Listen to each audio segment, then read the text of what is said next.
Hello and welcome to the Enterprise Talk Conversation Series, a peer knowledge resource by the CXOs for the CXOs. Now to our host, Kanika Goswami. Hi, we welcome you to our podcast On Stage with Enterprise Thought Leaders. My name is Kanika Goswami and I'm the managing editor of On.Media's B2B enterprise technology publications. We have 6 of them which cover almost all the aspects of enterprise technology.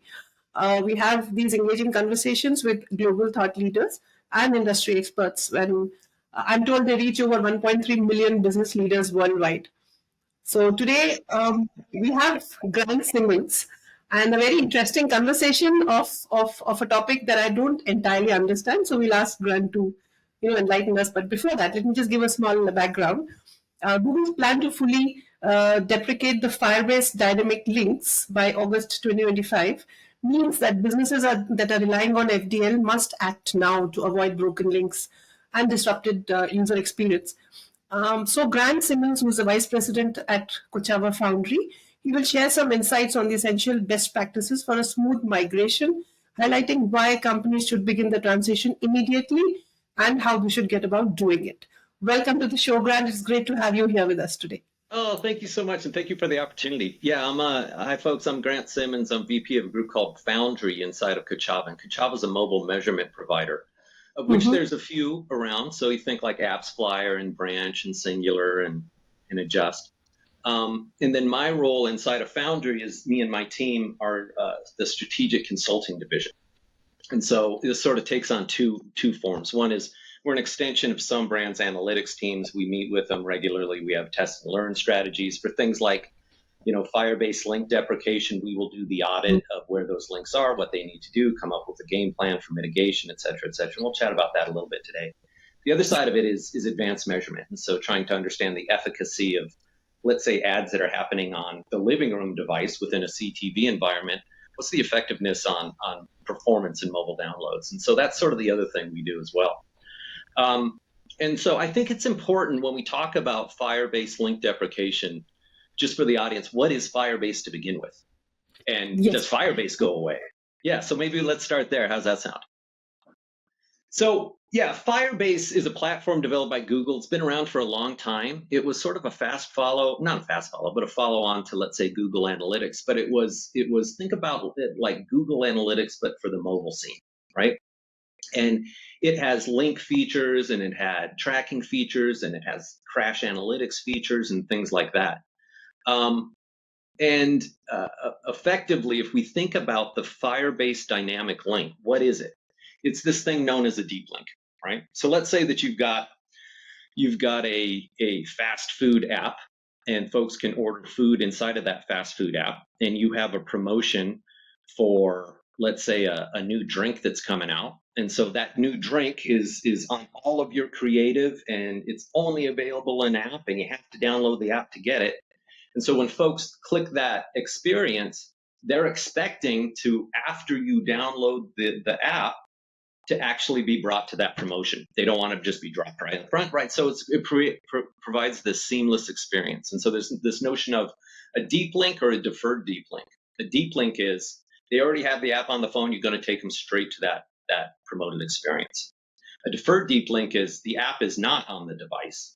And so when they click that, it takes them to the app store where a certain amount of data is maintained in terms of that app binary when it's downloaded to know as soon as they open it, hey, take them to this drink experience that was promoted, right? So that's a deferred deep link because it's deferred past the install event.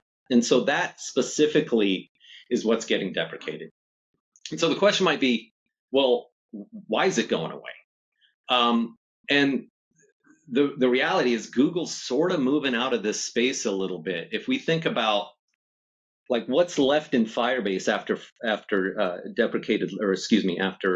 the links go away, they've still got a lot of database solutions. They've got hosting solutions. They've got the security solutions. They've got Crashlytics offerings. But they've largely moved away from this measurement space, knowing that a lot of folks are doing it as well. So for instance, for those in the space, you're probably familiar with like app links, app clips, instant apps, and we're seeing a lot more of that in the space, which is like particularly on, let's say, an iOS environment, that you're inside of a game, you see an ad, it's a playable ad. It's actually a mini version of that app, and it's a clip out of that app such that it takes you directly to that experience.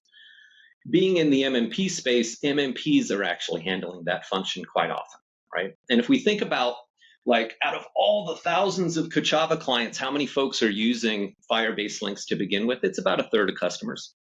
And it's about a third of customers largely as an artifact of history, right? And so these things have been around for a while. And in many cases, we find out that folks didn't even know they were running. And so that's why an audit is always the first place to start. Create that, do an inventory of where is my exposure relative to Firebase links. And then getting back to why else they probably deprecated it. A lot of these solutions are moving native, right? So we think app clips and things like that. And I would argue Google's transitioning resources away from sort of supporting this broader measurement, right? They're letting the third party sort of own that, which I kind of like, and it's for this reason.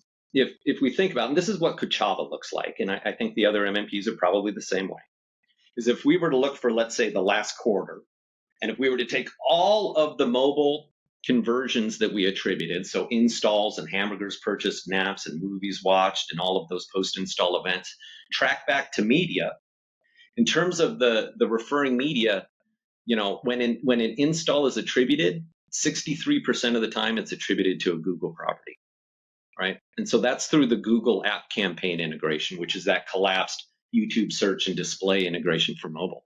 And so the point here is that, Google is the largest publisher for mobile performance. And do you want the publisher also measuring the media, right? And that's a little, if you're familiar with the term fox in the hen house, right? And so I think Google probably recognizes that like, hey, we're serving the media and measuring the media. Let's leave it up to the third parties. They're doing a great job. Branch has been doing deep links for forever. They do a great job of it. Kochava does a great job of it. And it's native to the measurement platform, which is the benefit of using an MMP to begin with. And so within Kochava, for instance, it's a very easy transition from Firebase links to a Kochava deep link. And so that's typically the path we take, but other MMPs are the exact same way. So with that, I've been doing a lot of talking. Kanika, do you have any questions that we want to dig into? Yeah, so my question is going to be the direct question, the one that follows whatever you told us is, what are the essential best practices for a smooth migration, whether to, to any vendors, including Kochava? Yep. So what do you need to do is another way to think of that. So first off, assess your FDL exposure, right? So you can, within Firebase, export a library of existing dynamic link metadata. And so you can understand what is being captured, what you'll need to maintain, assuming that your business listens to that data. And it'll also show you where those links are. So it gives you sort of that initial catalog of what has to get cleaned up. I would, within that list, probably do a Pareto, right? 20% of it's probably going to be worthwhile. 80% of it probably isn't, right? And so I would focus probably if you've got a ton, I would focus on that top 20. That top 20%. And so ultimately, this is going to give you a list of links that need migration. And so then you've cataloged it. Now you got to figure out an alternative solution. Well, the good news is if you're working with an MMP, they already have a solution, right? And if you want to understand how deep links work, I recommend you get in touch. But there's lots of elegant solutions out there. But there's also a lot of nuances, right? And so there's a lot of nuances by vertical, by offer, how compulsive the offer is versus how considered the offer is. And there's a lot of nuance there. So make sure you're asking a lot of questions. And then plan it. And the reason I say plan it is you're going to have to build in a lot of testing cycles. And so this thing, I think, Kanika, keep me honest, I think they're targeting a deprecation of like August 23rd or something of this year. It's right in there. Yep. So I would bake in a quarter of testing, right? To make sure that you're maintaining the right meta variables within your deep links, you're giving the customer the right experience, and most importantly, you're collecting the right data for measurement, right? Because one of the benefits of deep link is you don't know necessarily the environment that you're supposed to provide to somebody, right? So if you see a deep link, oftentimes we wrap that into what we call a smart link, which detects the environment and then says, oh, we got to give you the iOS experience. Oh, we've got to give you the web experience. Oh, we've got to give you the CTV experience within this, React Native app within a Roku device, or we've got to give you the Android experience, right? And so we sniff that initially, and that's sort of baked into the pudding as well, but you're going to have to test it. And so all of this largely sort of comes down to timing. And I would argue if you haven't started, you might want to, because August is going to sneak up on us. And if you're relying on Firebase links for your deep link, I would certainly start now. Yeah, I mean, if you're saying a quarter before, then yes, it's time to start. There is no time to. Yeah, right. We're there. Yeah. So I just wanted to speak to you with respect to the CMO's role in this. So what do CMOs have to be ready for? I mean, just tools, or are there any strategy, change management, or any other kind of changes to be taken care of? Yeah, you know what? As a CMO, I view this as an opportunity, right? Because there's probably a bit of tech debt built up. Were you tracking what you needed to track to begin with? Is your link inventory at all streamlined? Probably not, right? And so there's some real efficiency gains to be gained in this moment. You can also decide at this moment, are we measuring the right stuff, and are we measuring as granularly as we need to be? And I can't necessarily speak for Firebase, but with Kochava, you can bake in n number of meta variables, which all create performance split buys on the back end. So think creative, placement, line item, campaign, ad set, size, geo, audience, like bake it all in, because it creates measurement opportunities on the back end. And I would guarantee most folks aren't going that granular right now. And right now is a great time to do it. Great time to do it. So the other thing is there's this notion of dynamic macros that can handle multiple destinations with fewer links, right? And so again, there's some significant efficiency gains here, because all of those meta variables can be dynamic, and they can choose when to populate or not when to populate given the environment. And so all this creates better integration to your marketing funnel. It creates better visibility into your owned and earned media. My one watchword of caution for CMOs, and I see this all the time, is there tends to be this disconnect between growth marketing teams and their actual development teams. And I actually lean on the CMO more to sort of dig out from that. He's got to go chat with the CTO and get really, really, some thick dotted lines between the two if they want to be performative, because all of this is going to fall on your devs' backs, right? And so even the best plan in the world doesn't work if you're like, oh, well, the devs can't get to it for 18 months. Well, that's a shame. And in fact, I would argue the devs needed to know about this months ago, right? And so when I talk about opportunities for a CMO, this might be an opportunity to create some better connective tissue to your dev teams, which just pays dividends in the long run. So just for my information, do you see any challenges afterward? Do you see any security risks that may creep up, or any other kind of issues that the CMO may face? Yeah, maybe. And that's why that's in the testing phase. And that user testing of all the things that you're baking into those test strategies. Privacy is a big part of it, because one thing you'll always get with Google is they're not going to leak anybody's information, right? Their name is mud if they do. So they won't. But can you say that about every other third party? Maybe not, right? And so and I'm actually seeing this a lot now on the client side is that there's mandates within the brand to actually reduce the data leakage out of the company. Meaning, do we need to maintain that variable? Is that a thing that we need in our ad tech funnel? And so this is going to be the balancing act of privacy versus visibility. And I think folks will always be leaning a little more towards privacy right now. We'll see if that changes over the next 2 years. And so again, that it lives in that testing phase, is you do not want to be leaking data right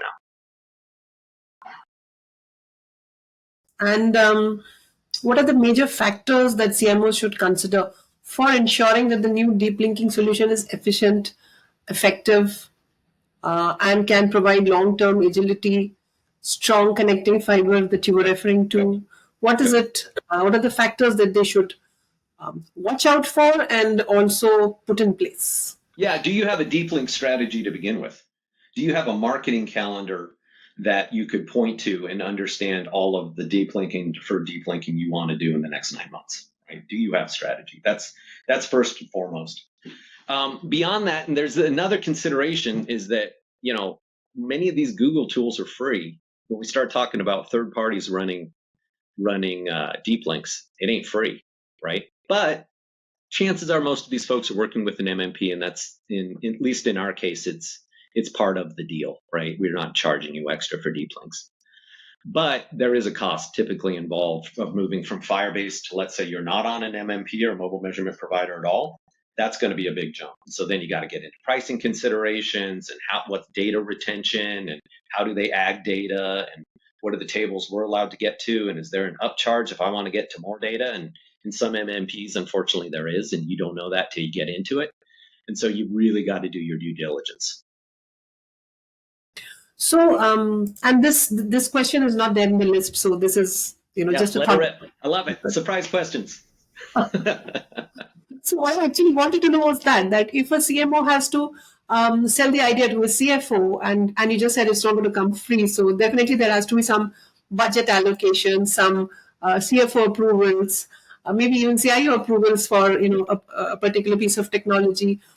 As a vendor representative, what's the kind of ROI would you show them? Apart from the fact that the world is moving on and you just got to keep it, you don't really have a choice after a point. What is it that they will benefit? Yeah. Or what is it that they can show in terms of a measurable benefit for the CFO? Because they talk figures. They will not just. The good news is, the bad news is that mileage is going to vary by brand, right? No two network conversion interactions look the same across any sort of app network communication, right? It's all a little different. So the good news is that there's an answer that you're probably already sitting on, which is, and if not, it's a pretty easy test to run to say, what does my world look like with deferred deep links versus not? And again, this is where you can work with your app developers to create sort of a test experience. And so this is a really easy A/B test. And so if you want to get down to the actual conversion rate that would be generated off of a deep link versus not having a deep link, that math is pretty easy to do. So I'm guessing the CMOs can then talk about protected investments, and it's not something. Yeah, I would express it in terms of efficiency. I would express it in terms of growth. I would focus largely on the notion of the deferred deep link, because that's the big tool for your marketing team to run promotions against, particularly for net new users, right? If we think about the most valuable impression you can ever serve as a brand, it is that first impression served to a non-customer, right? That impression is going to do the most incremental work. It's the most valuable impression. And so you need to have that be the right experience. And particularly if you've wrapped this within a promotional moment. So think like McDonald's and Minecraft. The Minecraft meal is a very expensive thing. I know it because I had to buy 3 for my kids when we saw the movie, right? I've never dropped $40 at McDonald's before. It's hard to do, but I did it. And it was all around the Minecraft meals because it was a deep link experience from what I saw on the movie theater. And so they have to nail that, right? But I would also say it was incremental because I saw that stupid ad. I had to go get the bucket. I had to do it all. But it was all handled through deep link. Yeah. Some people did a great job there of making sure that you cannot say no. Yeah. So that's how marketing works, which is what CMO marketing works. That's right. That's how marketing works. Yep. Yeah. My last question is, and I'm not sure if it is very applicable because I am not very conversant with the technology. What methodology would you suggest for this transformation after the new tool has been adopted? Oh, you mean like technically? Yeah. And I'm biased here just because I've been sitting in Kochava, the MMP, and I understand the data we maintain. I understand how our deep links work. I love our solution, just being honest. It's elegant, it's easy, it provides the right data. There's still a ton of flexibility in it. But as a close cousin to that, though, I would also say, do you understand how your deep links are performing now? Because if you don't, you need to generate some KPIs so that you can compare it to your future state. Because otherwise, you're starting from ground zero, it's not the end of the world, but you should have some expectations of how your deep links are expected to perform. And if they're not, then at least within Kochava, you rely on your success team to make sure they do. And so that might be changing an integration, it might be tracking new data, it might be tracking it back to non-performative sub-publishers that need to get clipped. There's lots of optionality in there. And my last question, also out of the syllabus: why should someone prefer Kochava over other products? Yeah, and it's we don't upcharge additionally for deferred deep links or deep links. The granularity of data you get within Kochava is unrivaled, and we keep that data around for forever on your behalf. We view it as your data. There is nearly infinite flexibility on our deep link strategy around deferred deep links and around own media deferred deep links, which is a really great retargeting strategy. The most valuable customer that you'll ever market to is one you already have, right? Just because you don't have to push as hard. And so, baking retargeting into a deferred deep link strategy is really, really powerful. There's a whole new suite of creative that you could use for win back. So I love our solution. Which is something you're expected to do, but yeah, thank you for the difference for others. Yeah. Everybody needs to have a reason to love Kochava just the way you do. Yeah, and quite frankly, and it's because we live and die at row level data, and we keep it forever. And as you might imagine, because of that, we deal with like 20% more data on a daily basis than Netflix. But that's worth it, right? It is. For folks who value it, it's worth it. Yep. Yeah. So this is it. Unless you think I missed some questions, or I missed asking you something which you would like to talk about. No, I think we nailed it. It's start now, run your audit, figure out your exposure. That's probably going to be about 20/80, and then test the heck out of that 20. Make sure that you have a deep linking strategy that's closely aligned with your promotional team. That would be, if I had boiled it down to one thing, it would be that. But it's a real opportunity right now. This is a good time to look at how you're acquiring customers through largely offers deep linked into apps. Thank you so much, Grant, for that you put in for us and for explaining everything so clearly. Thanks a great lot. Yeah, let's do it again. We can pick another topic and we can maybe go deep on something. It'd be fun. Thank you so much for being with us. Please do follow us on social media for regular updates and new content.